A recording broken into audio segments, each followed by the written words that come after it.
Bismillahirrahmanirrahim. Assalamualaikum warahmatullahi wabarakatuh.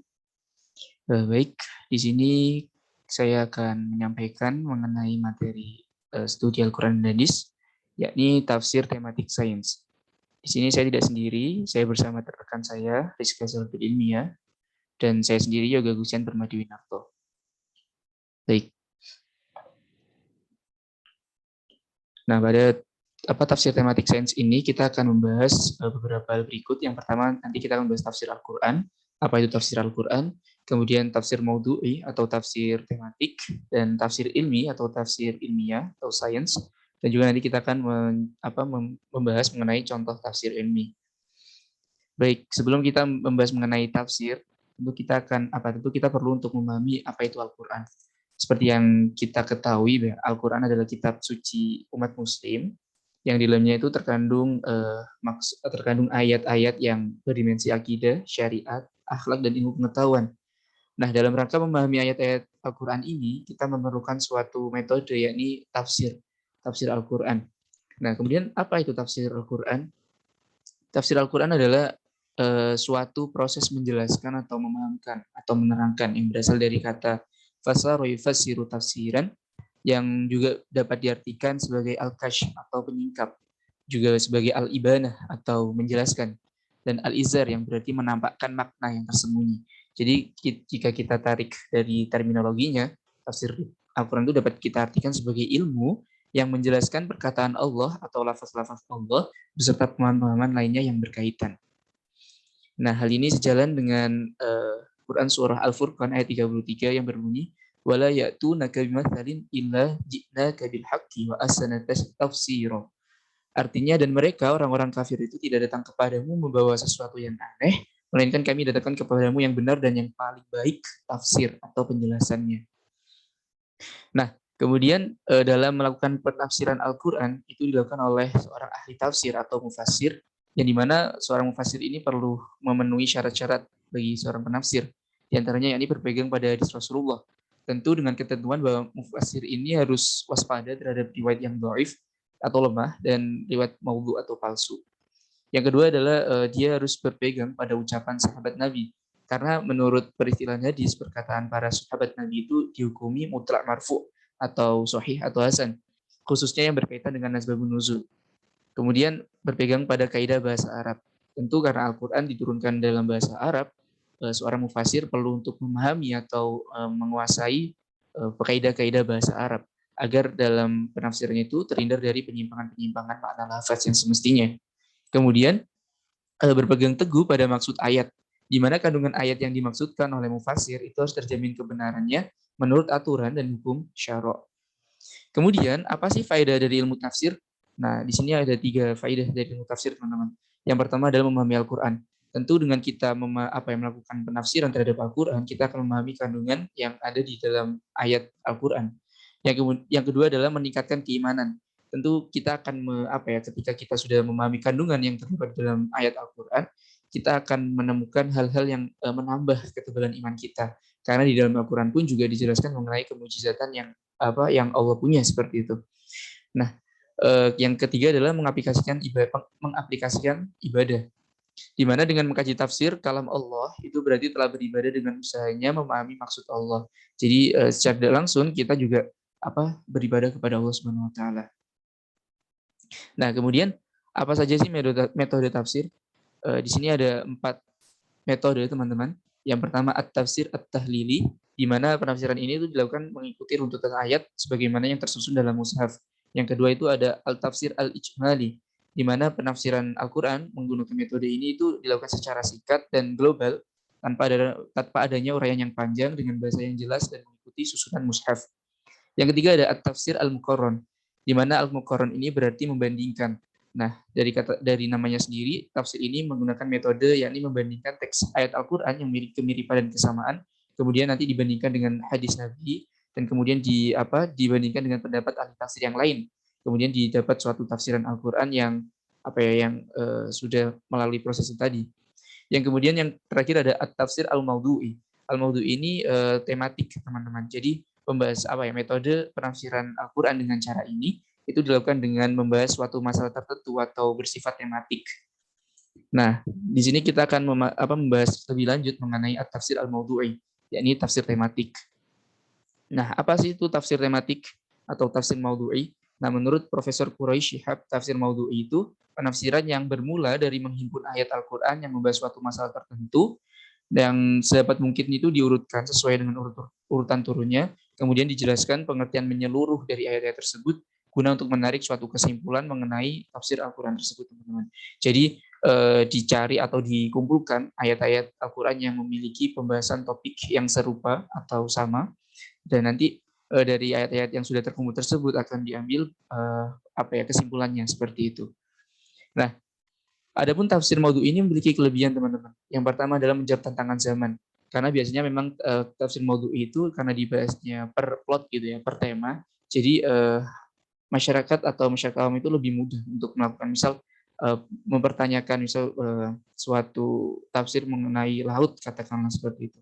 Jadi bisa menjawab tantangan zaman, di mana pastinya tentunya muslim saat ini dengan seiring berkembangnya zaman tentu lebih mempunyai peradaban yang berpikir seperti itu. Nah, yang kedua, metodenya itu praktis dan sistematis. Jadi dengan menghimpun ayat-ayat Al-Qur'an kemudian ditarik kesimpulan dari keseluruhan ayat-ayat tersebut. Yang ketiga, memecahkan masalah secara utuh, dan yang keempat, dapat diterima di kalangan masyarakat. Karena memang tafsir maudhu ini kan per tema-tema seperti itu ya. Jadi tidak susah untuk dipahami oleh masyarakat. Namun, tafsir maudhu ini juga memiliki kekurangan, teman-teman. Yang pertama adalah memenggal ayat Al-Qur'an. Karena tadi mengimbun ayat-ayat Al-Qur'an yang serupa. Jadi tidak keseluruhan ayat Al-Qur'an itu dibahas mengenai melainkan hanya ayat-ayat tertentu yang memiliki kriteria yang diinginkan oleh mufasir seperti itu. Nah, hal ini menjadikan terjadinya pembatasan terhadap pemahaman tentang ayat. Jadi karena hanya ayat-ayat tertentu yang dipilih, jadi pemahaman tentang ayat-ayat tersebut pun tidak dapat dikorelasikan dengan ayat-ayat yang lain yang mungkin di luar koridor tema tersebut. Jadi terdapat pembatasan pemahaman seperti itu. Kemudian menurut ini juga saya menukil pernyataan Profesor Quraisy Shihab bahwa Al-Qur'an itu juga telah berbicara tentang tanda-tanda sains di alam, yakni bagaimana kita diperintahkan untuk membaca Iqra, yang dimana membaca ini ditafsirkan sebagai meneliti dan menganalisis semua ayat-ayatnya, yang bukan saja yang tertulis dalam kitab suci, tetapi juga yang terlihat dalam tampak di alam, atau ayat-ayat kauniyah, teman-teman. Nah, ini sejalan dengan Quran surah Al-Fussilat ayat 53. Bismillahirrahmanirrahim. Sanurihim ayatina fil afaqi wa fi anfusihim hatta yatabayyana lahum annahul haqq. Awalam yakfi bi rabbika annahu ala kulli syai'in syahid. Yang artinya kami akan memperlihatkan kepada mereka tanda-tanda kebesaran kami di segenap penjuru dan pada diri mereka sendiri, sehingga jelaslah bagi mereka bahwa Al-Quran itu adalah benar. Tidak cukupkah bagi kamu bahwa Tuhanmu menjadi saksi atas segala sesuatu? Nah, dalam ayat ke-53 surat Al-Fussilat ini, di dalam kalimat terakhir itu ada kata-kata tidakkah cukup bagi kamu bahwa Tuhanmu menjadi saksi atas segala sesuatu. Nah, hal ini menunjukkan bahwa jika kita membaca Al-Quran secara saksama, teman-teman, itu terdapat banyak sekali ayat-ayat di Al-Quran yang mengajak manusia itu untuk bersikap ilmiah. Seperti halnya surat Al-Fussilat ini. Dipertanyakan kepada kita untuk kemudian kita renungkan dan kita pikirkan seperti itu. Nah, hal ini akhirnya memunculkan suatu metode memahami Al-Quran dengan pendekatan ilmiah, atau melakukan dengan pendekatan nalar atau logis gitu. Nah, itu disebut dengan tafsir ilmi. Kemudian kita akan bahas lebih lanjut tentang tafsir ilmi atau sains, teman-teman. Apa itu tafsir ilmi? Nah, tafsir ilmi itu suatu cara, suatu metode dalam menafsirkan ayat-ayat Al-Quran berdasarkan pendekatan ilmiah, atau menggali kandungan Al-Quran berdasarkan teori-teori pengetahuan.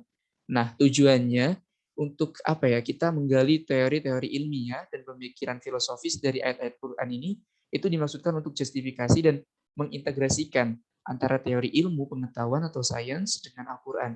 Jadi adanya tafsir ilmi ini juga sebagai wujud pembuktian ayat-ayat Al-Quran sebagai wahyu, yang dia itu tentunya akan relevan dengan ilmu pengetahuan yang berkembang sekarang, teman-teman. Nah, kemudian ada pun faktor munculnya tafsir ilmi. Jadi ada beberapa latar belakang yang melatar belakangi munculnya tafsir ilmi. Ada dua, teman-teman, yakni internal dan eksternal. Di internal sendiri itu ya dari Al-Quran itu sendiri, bahwa dalam Al-Quran itu sudah ada terdapat ayat-ayat yang menganjurkan manusia untuk selalu melakukan pengkajian seperti itu, penelitian dan pengamatan terhadap ayat-ayat kauniyah, atau ayat-ayat kosmologi. Nah, juga bahkan ada sinyalir bahwa ada suatu isyarat untuk membangun teori ilmiah dan sains modern, karena tentunya wahyu tidak mungkin bertentangan dengan akal dan realitas. Nah, kemudian faktor eksternal yang melatar belakangi munculnya tafsir ilmi ini, yakni adanya perkembangan dunia ilmu pengetahuan dan sains modern, di mana kita tahu bahwa pada masa Khalifah pada dinasti Abbasiyah terjadi golden age-nya Islam atau masa keemasannya Islam, di mana perkembangan ilmu pengetahuan dan sains modern itu berkembang secara pesat. Nah, di dalam hal itu para ilmuwan muslim waktu itu mencari apa ya, justifikasi atau mencari apa ya, kayak hujah untuk supaya teori-teori ilmiah itu tadi apabila dikaitkan dengan apa Al-Qur'an atau ayat-ayat Allah itu tidak terjadi pertentangan seperti itu. Dan itu juga untuk membuktikan bahwa Al-Qur'an itu dapat dibuktikan secara ilmiah atau empiris. Kemudian ada pun tokoh penggiat tafsir ilmi, teman-teman. Ini sebenarnya ada banyak, cuman di sini kami menyampaikan ada 5 saja. Dan apa beliau-beliau ini juga memiliki kitab tafsirnya sendiri yang sangat apa ya, yang sangat masyhur dan terkenal seperti itu, teman-teman. Sangat apa yang memberikan wawasan yang luas juga. Kemudian kita berlanjut ke contoh tafsir tematik sains, di mana ada satu tema yang ini membahas tentang penciptaan alam semesta, di mana hal ini dikaitkan dengan ayat Al-Quran, surat Al-An'am ayat 101, yang berbunyi badi'us samawati wal ard, anna yakunu lahu waladu wa lam takul lahu sahibah, wa khalaqa kulla syai' wa huwa bikulli syai'in alim. Yang artinya dialah Allah, pencipta langit dan bumi. Bagaimana mungkin dia mempunyai anak padahal dia tidak mempunyai istri? Dia menciptakan segala sesuatu dan dia mengetahui segala sesuatu. Nah, apabila kita telisik mendalam tentang ayat ini, itu kita akan memahami bahwa adapun alam semesta ini, baik langit dan bumi pun seisinya, itulah Allah yang menciptakan. Dan ketika kita sudah memahami maksud dan apa kandungan dari ayat ini, tentu akan menambah keimanan kita. Topik selanjutnya yakni meluasnya alam semesta, teman-teman. Di mana meluasnya alam semesta itu juga dibahas ternyata dalam Al-Qur'an yang apa termaktub dalam surat Az-Zariyat ayat 47 yang berbunyi was-samaa'a banainaha bi'aidin wa inna lamusi'un. Yang artinya dan langit kami bangun dengan kekuasaan kami dan kami benar-benar meluaskannya. Yang selanjutnya adalah mengenai lautan dua warna, teman-teman.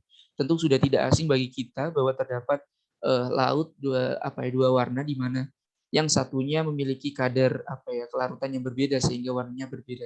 Cuman masya Allahnya kedua lautan ini itu tidak mencampur menjadi satu, melainkan dia seperti terdapat batasannya gitu, teman-teman. Nah, ternyata hal ini sudah jauh-jauh, sudah lama-lama sekali itu dibahas dalam Quran surah Al-Furqan ayat 53 yang berbunyi wa huwallazi marajal bahraini hadza adbun furatun wa hadza milhun ujaj wa ja'ala bainahuma barzakhan wa hijran mahjura. Yang artinya dan dialah yang membiarkan dua laut mengalir berdampingan. Yang ini tawar dan segar dan yang lain sangat asin lagi pahit. Dan dia jadikan antara keduanya dinding dan batas yang tidak tembus. Nah, inilah Masya Allahnya, teman-teman. Masya Allahnya Al-Quran, di mana Al-Quran yang sudah diturunkan sudah lama sekali mampu membuktikan teori-teori sains yang mungkin baru ditemukan beberapa waktu yang lalu. Jadi inilah yang menunjukkan kebesaran Allah dalam menurunkan suatu ayat atau suatu kalamnya melalui Al-Quran. Di mana Al-Quran ini sendiri diturunkan kepada junjungan kita Nabi Muhammad SAW dan patut untuk kita pahami maksud dan kandungannya untuk mempertebal keimanan kita. Nah, kesimpulannya teman-teman, dalam memahami kandungan Al-Quran, itu perlu dilakukan suatu penafsiran terhadap ayat-ayat Al-Quran.